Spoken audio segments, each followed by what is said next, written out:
Hey everyone, and welcome to another deep dive.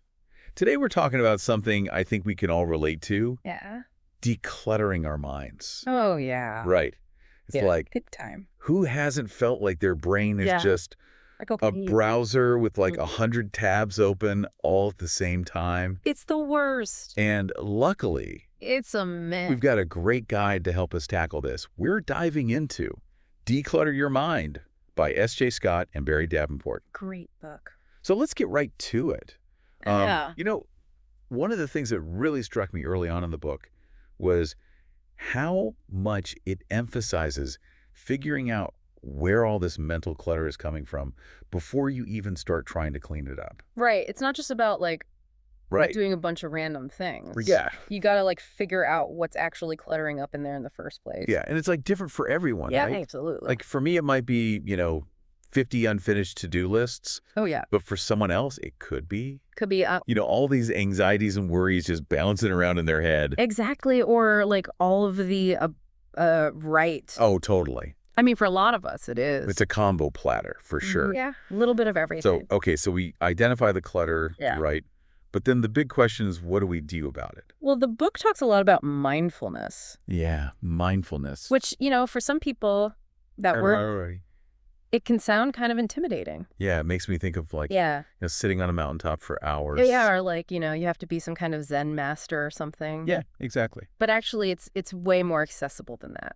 Okay, so what does mindfulness actually look like in, practical terms? So it's really about just becoming aware of your thoughts and feelings in the present moment without judgment. Okay, so not like freaking out when you realize you've been, spiraling about that thing that happened at work. Right, exactly. It's more about just noticing those thoughts and being like, huh, interesting.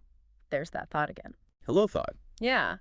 Like acknowledging it without getting all tangled up in it. Okay. I can see how that would be helpful, but how do you actually, DO that?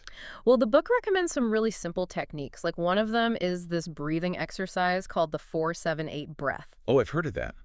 Have you? Yeah, I've never actually tried it, though. It's really simple. You just breathe in for a count of 4, hold your breath for a count of 7, and then exhale slowly for a count of 8. And you can do that anytime, anywhere. Like if you're feeling stressed out, just take a few minutes and do a few rounds of that, and it's amazing how much it can calm you down. Okay, I'm definitely going to try that. I mean, honestly, even just thinking about it is already making me feel a little bit more relaxed. Right. It's a simple but powerful tool. So, okay, we're breathing, we're being mindful, but then there's the whole issue of just having way too much to do. Oh, yeah, the never-ending to-do list. Right. Like, I feel like I'm constantly juggling a million things, work, family, friends, trying to have some semblance of a social life. Yeah, and it's like, how do you even begin to prioritize all of that? Exactly. Because everything feels important. Yeah, you don't want to drop the ball on anything, but you're just one person. Exactly. Yeah. So how do we figure out, what really matters in all of that chaos? Well, the book talks a lot about aligning your tasks with your core values. Oh, that's interesting. Yeah, it's about figuring out what's truly important to you in life and then making sure that the things you're spending your time on are actually aligned with those values. Okay, so it's not just about getting things done, but about making sure that those things are actually meaningful to you. Right, exactly. So it's like, if spending time with your family is really important to you, then maybe you need to say no to some extra work commitments so that you can have more family time. That makes a lot of sense. And I love how it ties back to that idea of decluttering, right? Yeah, totally. It's about getting rid of the things that aren't serving you so that you can make space for the things that truly matter. And speaking of decluttering and prioritizing, the book mentions this rule of 3. Oh. What is that all about? So the rule of 3 is this really cool idea where every day you identify the 3 most important tasks or MITs that you need to get done that day. Okay, just 3 things. Yeah, just 3. And these should be things that are directly related to your bigger goals and priorities. So not just like doing the dishes. Right, exactly. Yeah. It's got to be something that's actually going to move you forward in some way. Okay, I could see how that would be helpful. It's like narrowing down the focus so you're not feeling overwhelmed by a million different things. Exactly. It's about simplifying and prioritizing so you can actually make progress on the things that matter. So we've talked about mindfulness and aligning our tasks with our values and the rule of 3, but what about our relationships? Yeah. Relationships can definitely be a source of clutter, too. Oh, absolutely. Even the good ones. Right. Like sometimes even the people we love can be a source of stress. Yeah. Totally.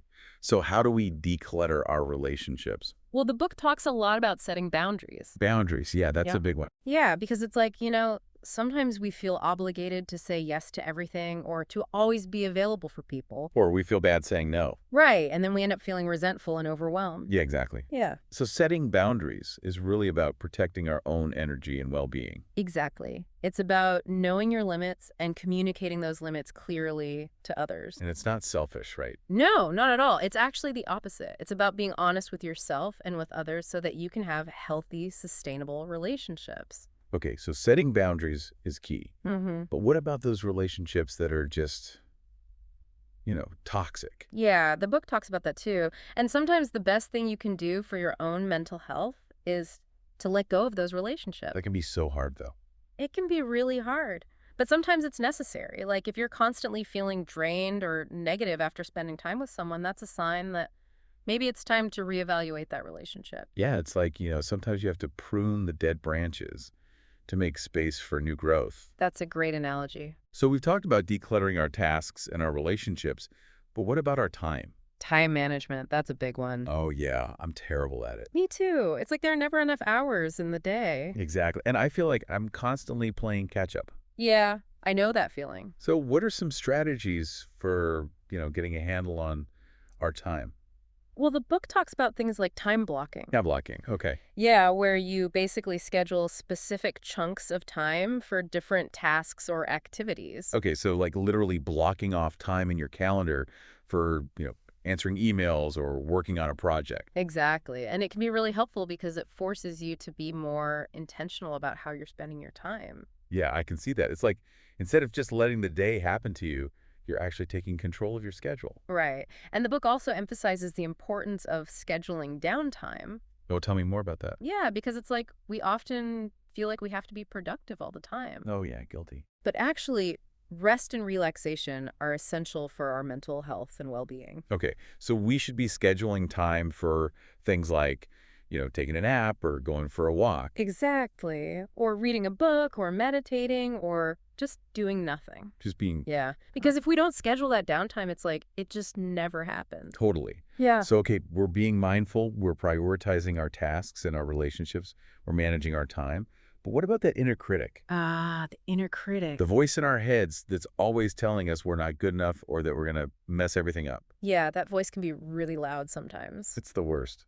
So Yeah. how do we deal with that kind of mental clutter? Well, the book talks about the importance of building mental resilience. Okay, mental resilience. Yeah, and one of the ways to do that is to practice replacing negative self-talk with positive affirmations. So like instead of saying I'm going to fail, you say I'm capable and I can do this. Exactly. It's about consciously shifting your thought patterns from negative to positive. And does that actually work? It can. It takes practice, but over time, you can actually retrain your brain to be more positive and self-compassionate. Okay, I like that.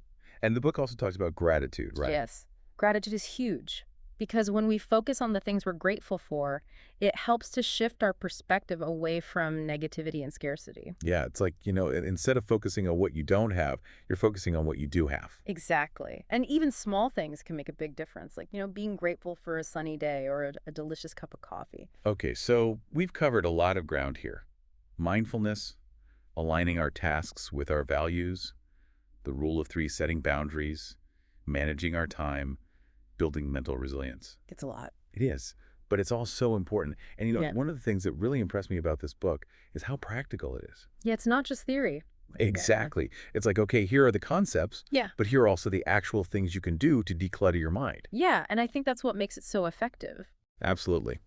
So as we wrap up this deep dive, Yeah. I'm curious, are there any common pitfalls that people fall into when they're trying to declutter their minds? Well, I think one of the biggest ones is trying to do too much at once. Yeah, I can see. Because it's like you get all excited and you're like, I'm going to overhaul my entire life. Do your new me. Exactly. But then you get overwhelmed and you give up. Yeah, that's definitely a recipe for burnout. So I think the key is to start small. Start small. Okay. Yeah. Like pick one area that you want to focus on. Just go on. Yeah. And then break that down into even smaller steps. Okay, so like if I wanted to start with mindfulness, Yeah. I could commit to, doing that 4-7-8 breathing exercise for 5 minutes every morning. Exactly. Yeah. And then once that becomes a habit, you can add something else. Okay, I like that. Small steps lead to big changes. Absolutely. So as we wrap up this deep dive, the biggest takeaway for me is that decluttering our minds is an ongoing process. Yes. Right. It's not a Yes. one-time fix. It's something that we need to be mindful of and intentional about every day. Yeah, it's like, you don't just clean your house once and then it stays clean forever. Exactly. You got to keep tidying up. Yeah, you got to maintain it. And the same goes for our minds. Absolutely. So I want to leave you with a question to ponder. If you could clear just one source of mental clutter today, what would it be? That's a good one. And what's one small step you could take to start clearing it? Just one thing. Love it. All right, everyone. Thanks for joining me on this deep dive. I hope you found it helpful. Yeah, this was great. And I'll see you next time. See you later. Bye. Bye.